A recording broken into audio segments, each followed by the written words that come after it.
வணக்கம். YouTuber Irfan's view எல்லாருக்குமே தெரிஞ்சிருக்கும். அவரை தெரியாதவங்க யாருமே இருக்க மாட்டீங்க. இப்போது ரம்ஜானோட கஷ்டப்படுற ஏழை மக்களுக்கு உதவி பண்ணணும் அப்படின்னு சொல்லி மவுண்ட் ரோடு பக்கத்தில் இருக்கிற ஏரியாவுக்கு தன்னோட மனைவியோட உதவி பண்ணுறதுக்காக போகிறாரு. அங்கே அவர் பண்ண விஷயம் பயங்கர கான்ட்ரவர்ஷியல் ஆகுது. அப்படி இர்ஃபான்ஸ் வியூ என்ன பண்ணார், உண்மையாக என்ன நடந்துச்சு, இந்த பிரச்சனை நடந்ததுக்கு என்ன காரணம் அப்படின்ற எல்லாத்தையுமே நம்ம பார்க்கலாம். ரம்ஜான் அப்படின்ற ஒரு ஃபெஸ்டிவலில் உண்ண உணவு உடுக்க உடை இல்லாத கஷ்டப்படுற மக்களுக்காக ஏதாவது நம்மளால் முடிஞ்ச உதவியை பண்ணலாம் அப்படின்னு சொல்லி ஒரு உதவி பண்ணுற நோக்கத்தோட இர்ஃபான்ஸ் வியூ அப்புறம் அவங்களோட மனைவி இவங்க முடிவெடுத்து தான் இந்த ஒரு விஷயத்தை பண்ணுறாங்க. என்ன பண்ணுறாங்க அப்படின்னா, அந்த ரோடோரம் இருக்கிற மக்களுக்கு துணிகள் கொடுக்குறாங்க, பண உதவிகள் பண்ணுறாங்க. அவர் இந்த உதவியை பண்ணணும்னு நினச்சது ரொம்ப நல்ல விஷயம். இதை நிறைய பேர் இன்றைக்கி பணம் இருக்கிறவங்க நிறையா பேர் இதை பண்ணணும்னு நினைக்க மாட்டாங்க. நம்மளுக்கு பணம் இருக்குது, நம்ம சம்பாதிச்சிட்டோம், நம்ம சாப்பிட்றோம், நம்மக்கிட்ட ட்ரெஸ் இருக்குது அப்படின்னு சொல்லி போகிற இன்றைக்கி காலகட்டத்தில் மக்களுக்கு உதவி பண்ணணும் அப்படின்னு நினைக்கிறதே பெரிய விஷயம். அவனும் நினச்சி அவரோட மனைவியை கூட்டிட்டு அந்த இடத்துக்கு உதவி பண்ணுறதுக்கு போகிறாரு. ஆனால் அங்கே நடந்த விஷயங்கள் வேறு. ஸோ என்ன பண்ணுறாங்க அப்படின்னா, இவங்க யாருக்காக உதவி பண்ண போகிறாங்க அப்படின்னா, கஷ்டப்படுற மக்கள். ஒரு வேளை சாப்பாடு, யாராவது நம்மளுக்கு பணம் கொடுக்க மாட்டாங்களா, யாராவது நம்மளுக்கு புது ட்ரெஸ் கொடுக்க மாட்டாங்களா, யாராவது ஏதாவது ஒன்று எங்களுக்கு கொடுங்க, ஏதாவது எங்களுக்கு யாராவது கொடுக்க மாட்டாங்களா அப்படின்னு சொல்லி ஏக்கத்தோடு இருக்கிற ஒரு கூட்ட மக்களுக்கு உதவி பண்ணுறதுக்கு போகிறாங்க. எதில் போகிறாங்க? விலை மதிப்புள்ள ஒரு காரில் போகிறாங்க. சரி, எந்த இடத்துல போய் உதவி பண்ண போகிறாங்க? ஒரு கேம்ப் மாதிரி எதுவும் போட்டிருக்காங்களா, இல்லை ஒரு சின்ன டென்ட் மாதிரி எதுவும் போட்டிருக்காங்களா அப்படின்னு பார்த்தீங்கன்னா அந்த மாதிரிலாம் எதுவுமே கிடையாது. அப்படியே காரில் போகிறாங்க. போகிற வர வழியில் யாராவது இருக்கிறாங்கன்னா அவங்கள அப்படியே கூப்பிட்டு அவங்களுக்கு உதவி பண்ணுறாங்க. இதை தான் அவங்க ஒரு பிளானாக எடுத்துகிட்டு போகிறாங்க. ஃபஸ்ட்டு இவங்க பண்ண பெரிய தப்பு, காரில் போய் ஹெல்ப் பண்ணணும்னு நினச்சது. காரில் போயிட்டு நீங்கள் அங்கே ஒரு இடத்த ஆர்கனைஸ் பண்ணியிருக்கணும் முன்னாடி, அப்படின்னா சிம்பிளாக முடிஞ்சிருக்கும். இவங்க காரில் போயிட்டு உதவி பண்ணணும் அப்படின்னு சொல்லி பண்ணுறாங்க. ஃப்ரண்ட் சீட்டில் பார்த்தீங்கன்னா அவங்களோட மனைவி உட்காந்துருக்காங்க. ஸோ விண்டோவை இறக்கி அங்கேருந்து மக்கள் கை நீட்டி அவங்க கொடுக்கக்கூடிய பொருட்களெல்லாம் போட்டி போட்டுட்டு வாங்குறாங்க. நல்லா புரிஞ்சுக்கணும், அங்கே இருக்கிற மக்கள்லாம் டெய்லி எல்லா விஷயமும் கிடச்சி நல்ல ஆடம்பரமாக வாழக்கூடிய மக்கள் கிடையாது. ஒரு மிடில் கிளாஸ் வாழ்க்கை கூட அவங்களால வாழ முடியாது. நம்மளுக்கு ஏதாவது ஒரு உதவி கிடச்சிடாதா, நமக்கு சாப்பாடு கிடச்சிடாதா, பணம் கிடச்சிடாதா, ஒரு புது ட்ரெஸ்ஸு நம்மளுக்கு யாரும் வாங்கி கொடுத்துட மாட்டாங்களா, இப்படி ஒரு ஏக்கத்தோடு காத்துட்டு இருக்கிற ரோடோரமாக இருக்கக்கூடிய ஒரு மக்களுக்கு தான் நீங்கள் உதவி பண்ண போகிறீங்க. அப்போது நீங்கள் காருக்குள்ள வச்சு பண்ணுறீங்க அப்படின்னா அவங்க ஆர்வ கோளாறில், ஐயோ நமக்கு இது கிடைக்காம போயிடக்கூடாது, எனக்கு இது இன்றைக்கி கிடச்சே ஆகணும், முடிஞ்சிடக்கூடாது, தீர்ந்து போயிடக்கூடாது அப்படின்னு சொல்லி ஆர்வத்தில் எல்லாருமே கையை உள்ள விட தான் செய்வாங்க. நீங்கள் கோயில் பிரசாதம் வாங்குறத எடுத்துக்கோங்க, அதுலேயே எவ்வளோ முண்டி அடிச்சுட்டு எல்லோரும் போயிட்டு வாங்குறாங்க. ஸோ நீங்கள் ரோடோரமாக இருக்கிற மக்கள்கிட்ட நீங்கள் உதவி பண்ணுறேன் அப்படின்னு சொல்லி நீங்கள் கார்லேயே இருந்து தினவட்டாக கொடுத்தீங்க அப்படின்னா அவங்களுக்கு அதெல்லாம் தெரியாது. எப்படியாவது எனக்கு இது வேணும், எனக்கு இது கிடச்சாகணும் அப்படின்ற ஒரு மைண்ட் செட் தான் அவங்களுக்கு இருக்கும். இப்படி இருக்கிற மக்கள் தான் அன்னைக்கு உங்ககிட்ட இந்த உதவியை வாங்கினது. ஆனால் நீங்கள் என்ன பண்ணீங்க, உங்களால் எந்த அளவுக்கு அவங்களை அசிங்கப்படுத்த முடியுமோ, அவங்கள அவமானப்படுத்த முடியுமோ, ஏளனப்படுத்த முடியுமோ, உங்களால் என்ன பண்ண முடியுமோ எல்லாத்தையுமே பண்ணிட்டீங்க. அந்த வீடியோவில் ஒரு வார்த்தை சொன்னார், இதோ அங்கே 2 நிற்குது பாரு அப்படின்னு. என்ன நிற்கிது? ஆடு நிற்கிதா, மாடு நிற்கிதா, நாய் நிற்கிதா? அவங்க யாரோ வராங்கப்பா, உங்களை கடவுள் மாதிரி நினச்சி பார்த்துட்டு இருக்காங்க. இர்ஃபான் ஒரு கடவுளாக பார்த்து ஒருத்தர் அனுப்புகிறாருப்பா நம்மளுக்கு உதவி பண்ணுறதுக்கு.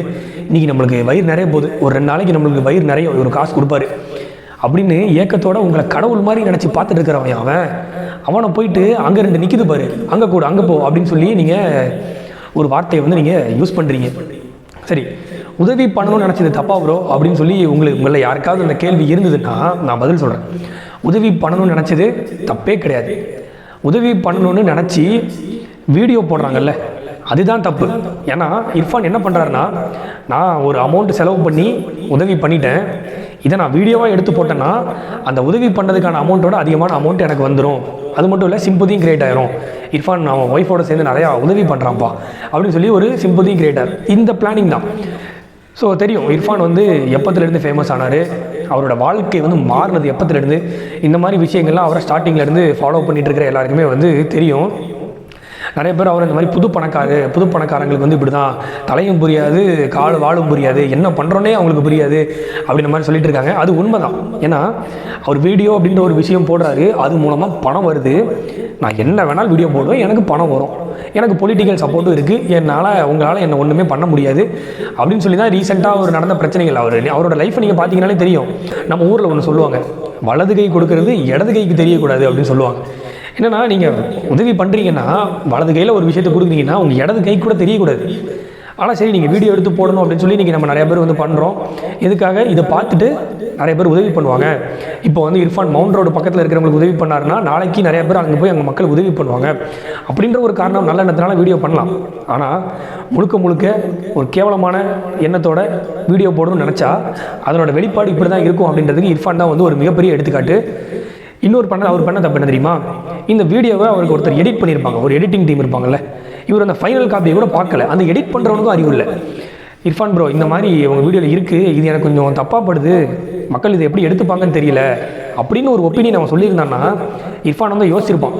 ஒருவேளை அவன் சொல்லியும் இர்ஃபான் யோசிக்காமல் அதெல்லாம் போடுறா பார்த்துக்கலாம் அப்படின்றது கூட நடந்திருக்கலாம். நம்மளுக்கு தெரியல என்ன நடந்துருச்சுன்னு. சிந்திக்கணும். உதவி பண்ண போகிறீங்க, நல்ல விஷயம், அதை நல்ல முறையில் பண்ணுறோமா, எதுக்காக பண்ணுறோம்? எத்தனையோ பணக்காரங்க, எத்தனையோ நடிகைகள் அவங்க பண்ணுற உதவி யாருக்குமே தெரியாமல் இப்போ வரைக்கும் பண்ணிகிட்டு இருக்காங்க. பார்த்துட்டு இருக்கிற இந்த கேப்பில் யாரோ ஒருத்தர் யாருக்குமே தெரியாமல் ஒரு மிகப்பெரிய உதவி மக்களுக்கு வந்து பண்ணிகிட்டு இருப்பார். இந்த மாதிரி நிறைய பேர் இருக்காங்க, நம்மளுக்கு தெரியாது. நம்ம வீட்டு பக்கத்தில் ஒருத்தர் இருப்பார், என்ன இவன் போகிறான் வரான் அவ்வளோதான் தெரியும். அவர் எத்தனை பேருக்கு உதவி பண்ணிட்டு இருக்காரு நம்மளுக்கு தெரியுமா? உங்களுடைய நோக்கம் என்ன? நீங்கள் ஒரு பொருளை கொடுக்க போகிறீங்க, அதனால் ஒருத்தர் பயனடைய போகிறாரு, அதுதானே உங்களோட நோக்கம். அதை மட்டும் பண்ணலாம்ல. ஏன் தேவையில்லாத இப்படி ஒரு விஷயத்தை பண்ணி அந்த உதவி கேட்டு வர்றவங்களை அசிங்கப்படுத்தி கையை பிடிச்சிருக்கிறேன் அப்படின்னு சொல்லி ஏன் இந்த மாதிரி விஷயங்கள்லாம் பண்ணிவிட்டு இப்போ உங்களோட இமேஜை நீங்களே வந்து இன்னும் அதிகமாக கெடுத்துட்டீங்க அப்படின்னு தான் வந்து சொல்லணும். இந்த உதவி பண்ணணும்னு நினச்சி வீடியோ போடுறவங்க எல்லாருக்கும் ஒரே ஒரு வேண்டுகோள், நிஜமாக நீங்கள் ஒருத்தருக்கு உதவி கிடைக்கணும், ஒருத்தருக்கு உதவி நம்ம பண்ணுற உதவி போய் சேரணும் அப்படின்ற ஒரு நல்ல எண்ணம் இருந்ததுன்னா நீங்கள் அதை வீடியோவாக எடுத்து போடாதீங்க. அது யாருக்குமே தெரிய வேண்டாம், உங்களோட இருந்துட்டு போட்டோம்.